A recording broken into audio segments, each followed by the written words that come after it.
For the last 2 years, we've been playing with the idea of having an underwater storage area.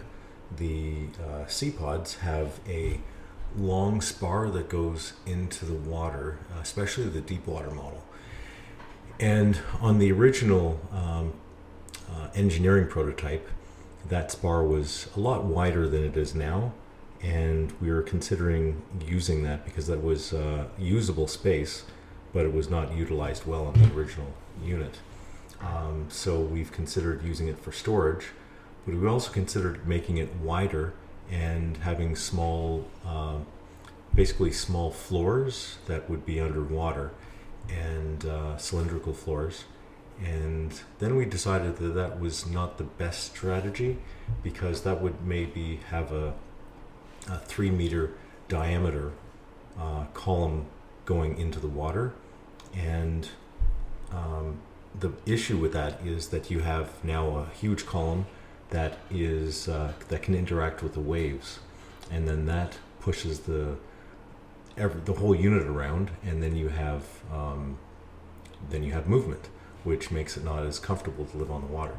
So we decided to go with a thinner spar that is about 1.6 meters in diameter, and that makes the area that the waves can interact with a lot smaller, and that is much better for comfort when you're living on a Seapod.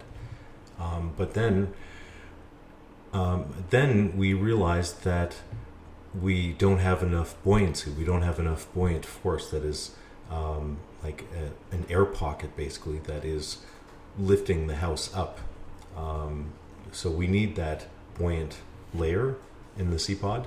So we started looking at the idea of having a submerged underwater large area that would create that buoyancy. So then that idea turned into, well, what if we make that area into an actual underwater room that could be actually fairly large, possibly 6 meters in diameter, possibly even more, but 6 meters seemed to be about the right number. So here's a little video showing you an old concept we had for what this room might look like.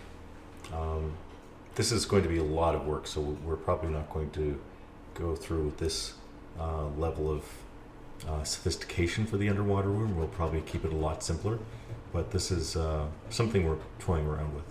So you can have a look. We have recently started to revisit the idea of having an underwater room.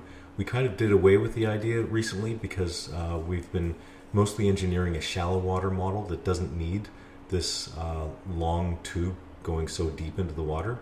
So we have our buoyancy from the shallow water tri-spar model that we have. So with other areas we're looking at going into, we actually will bring back the idea of the underwater room. So we're starting to look at how we can have a steel structure underwater, how we would make that. And here's an image that shows you having what a curved underwater room would look like. It kind of looks a little bit like an underwater UFO. Let me know what you guys think, but I think this could be a very cool space and very unique space for a very unique floating home.